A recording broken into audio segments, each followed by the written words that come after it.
शीघ्र कीजिए। बोलिए श्यावर रामचंद्र भगवान की जय।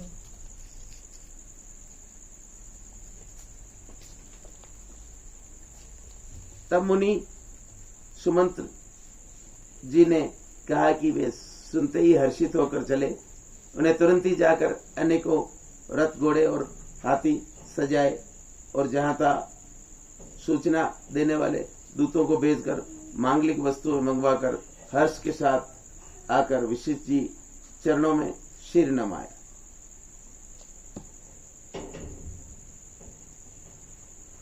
बोलिए श्यावर रामचंद्र भगवान की जय हो।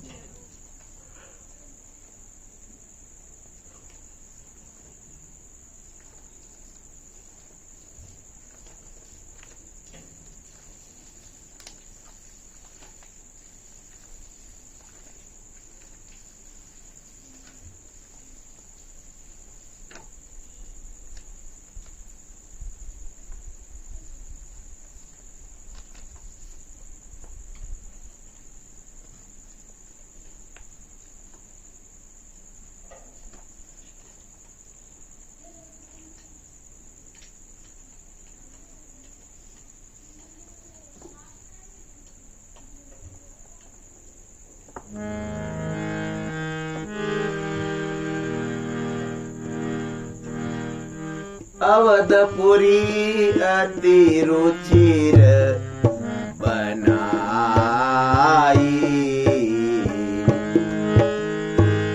अवधपुरी अति रुचिर बनाई,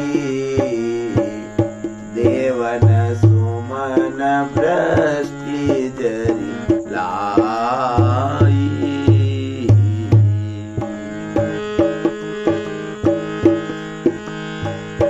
राम कहाँ सेवक किन बोलाई,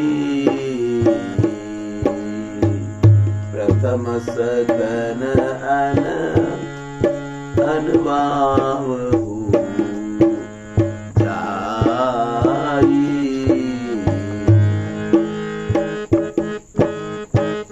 बोलिए श्यावर रामचंद्र भगवान की जय हो। अवधपुरी बहुत ही सुंदर सजाई गई। देवताओं ने पुष्प की वर्षा को जड़ी लगा दी और श्री रामचंद्र जी सेवकों को बुलाकर कहा कि तुम लोग जाकर मेरे सखाओं को स्नान कराओ। भगवान के वचन सुनते ही सेवक जहां था दौड़े और तुरंत ही उन्होंने सुग्रीवादि स्नान कराया। फिर कल्याण निदान, फिर करुणानिधि श्री रामचंद्र जी भरत जी को बुलाया और उनकी जटाओं को अपने हाथों से सुलझाया। तदंतर भक्तवत्सल कृपालु प्रभु श्री रघुनाथ जी तीनों भाइयों को स्नान कराया। भरत जी का भाग्य और प्रभु की कोमलता का वर्णन अरबों शेष जी भी नहीं कर सके। फिर श्री रामचंद्र जी अपनी जटाएं खोली और गुरु की आज्ञा मांगकर स्नान किया। स्नान करके फिर आभूषण धारण किए। उनके अंगों को देखा, सैकड़ों असंख्य कामदेव लजा गए। इधर सासुओं ने जानकी जी को आदर के साथ तुरंत ही स्नान कराए। उनके अंग अंग में दिव्य वस्त्र और श्रेष्ठ आभूषण भलीभांति सजा दिए, पहना दिए। श्री राम के बाई और रूप और गुणों की खान रमा श्री जानकी जी शोभित हो रही हैं। उन्हें देखकर सब माताएं अपना जन्म जीवन सफल समझकर हर्षित हुई है। काकभूषण जी कहते हैं कि ये पक्षीराज गरुड़ जी सुनिए, उस समय ब्रह्मा जी, शिव जी और मुनियों के समूह तथा विमानों पर चढ़कर सब देवता आनंद कंद भगवान के दर्शन करने के लिए आए हैं। बोलिए श्यावर रामचंद्र भगवान की।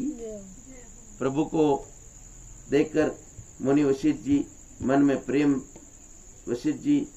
के मन में प्रेम बराया। उन्होंने तुरंत ही दिव्य सिंहासन मंगवाया और जिसका तेज सूर्य के समान था, उसका सौंदर्य वर्णन नहीं किया जा सकता था। ब्रह्मा जी सिर नमाकर श्री रामचंद्र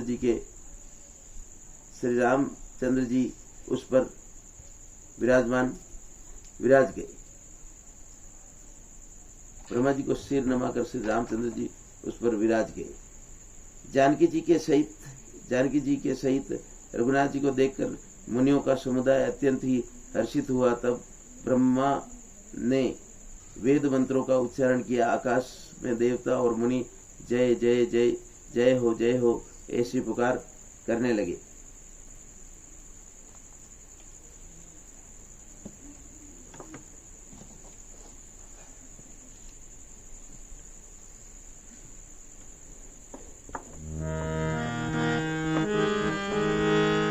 प्रथम तिलक बसित मुनि की ना।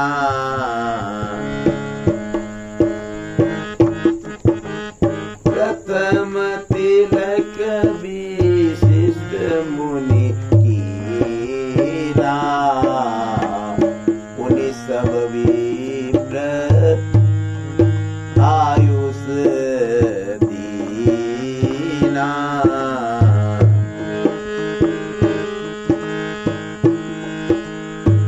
सुत बीलों की हर्षी महतारी। बार बार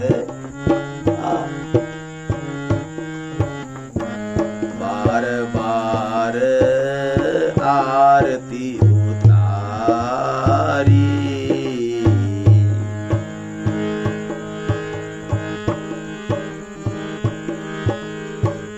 विप्रन दान विविध विधि दीने। जाचक सकल अजाचक कीने।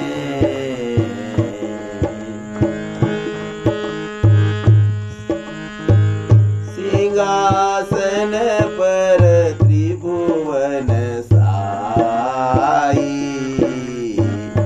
देखी सुंदर दुंदुभी बजाई।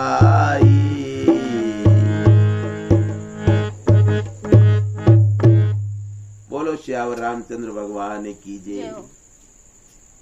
सबसे पहले मुनि वशिष्ठ जी ने तिलक किया। फिर उन्होंने सब ब्राह्मणों को तिलक करने की आज्ञा दी।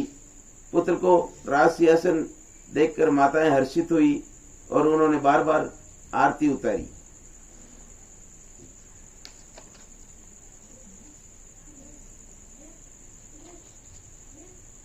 उन्होंने ब्राह्मणों को अनेक प्रकार के दान दिए और संपूर्ण याचकों को याचक बना दिया, मालामाल कर दिया। त्रिभुवन के स्वामी श्री रामचंद्र जी को अयोध्या के सिंहासन पर विराजित देखकर देवताओं ने नगाड़े बजाए। आकाश में बहुत से नगाड़े बज रहे हैं। गंधर्व और किन्नर गा रहे हैं। अप्सराओं के झुंड नाच रहे हैं। देवता और मुनि परमानंद प्राप्त कर रहे हैं। भरत, लक्ष्मण और शत्रुघ्न जी, विभीषण, अंगद, हनुमान और सुग्रीव आदि सहित क्रमशः शस्त्र, चवर, पंखा, धनुष, तलवार, ढाल और शक्ति लिए हुए सुशोभित है। श्री सीता जी सहित सूर्यवंश के विभूषण श्री राम जी के चरणों में अनेकों कामदेवों की छवि शोभा दे रही हैं और नवीन जलयुक्त मेघों के समान सुंदर श्याम शरीर पर पीतांबर देवताओं के मन को भी मोहित कर रहा है। मुकुट, बाजूबंद आदि विचित्र आभूषण अंग अंग में सजे हुए हैं। कमल के समान नेत्र और चौड़ी छाती हैं और लंबी भुजाएं हैं, जो उनके दर्शन कर सकते हैं, मनुष्य धन्य है। हे पक्षीराज, गुरुड़ जी, वह शोभा, वह समाज और वह सुख मुझसे